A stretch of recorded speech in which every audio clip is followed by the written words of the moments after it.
Sir, am I correct you said you were from Cameroon? Yes. I wonder how that is this time of year. Anyway, I think that we were discussing the moment you saw Billy fall from the bridge. Yes, I remember. I remember that he was working. He had the 2x4 over his shoulder and, I think, a pipe also. What happened next? Well, I saw Billy start to wave his arms as if he was losing balance, like this. Okay, and then? He was waving his arms, and the next thing I knew, he was tumbling backwards. He was tumbling backwards over the guardrail and into the water below. Backwards or forwards? I am not entirely sure if it was backwards. I know it was backwards or forwards. It wasn't like sideways or anything like that.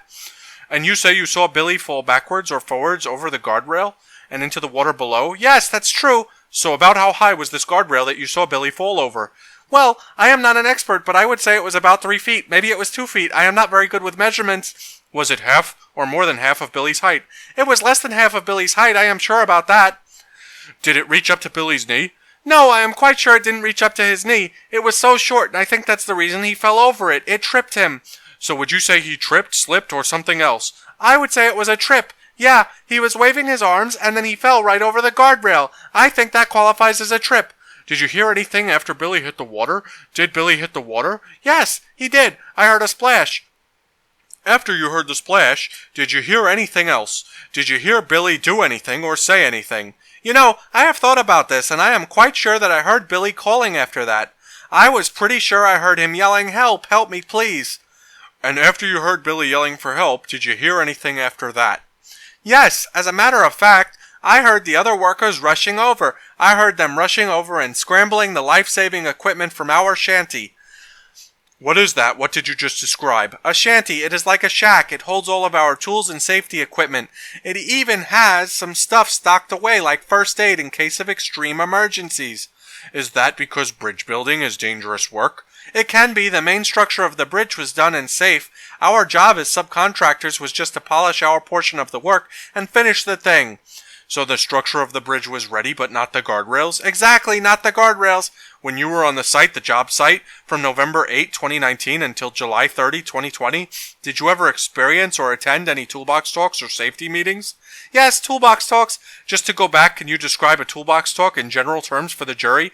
A toolbox talk is just the foreman or GC, general contractor, rounds up all the subcontractors or workers for a particular trade, or sometimes multiple trades attend. You might have your plumbers, your carpenters, your iron workers, whatever. They all get together and talk about progress on the site, goals, and safety.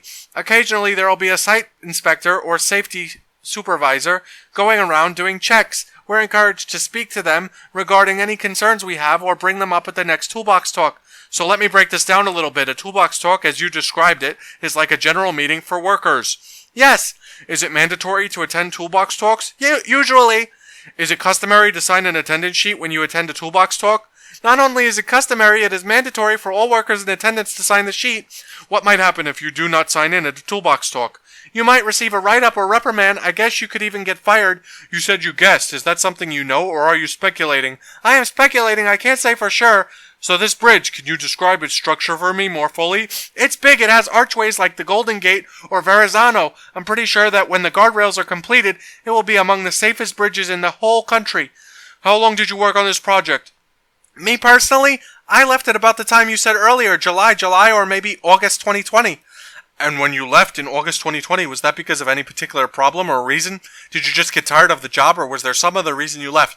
Actually, it got to me. Billy's fall really got to me. I have pride in my work, but I saw what happened to him, and I said to myself, you know what? I should do something safer, like beekeeper or lion tamer.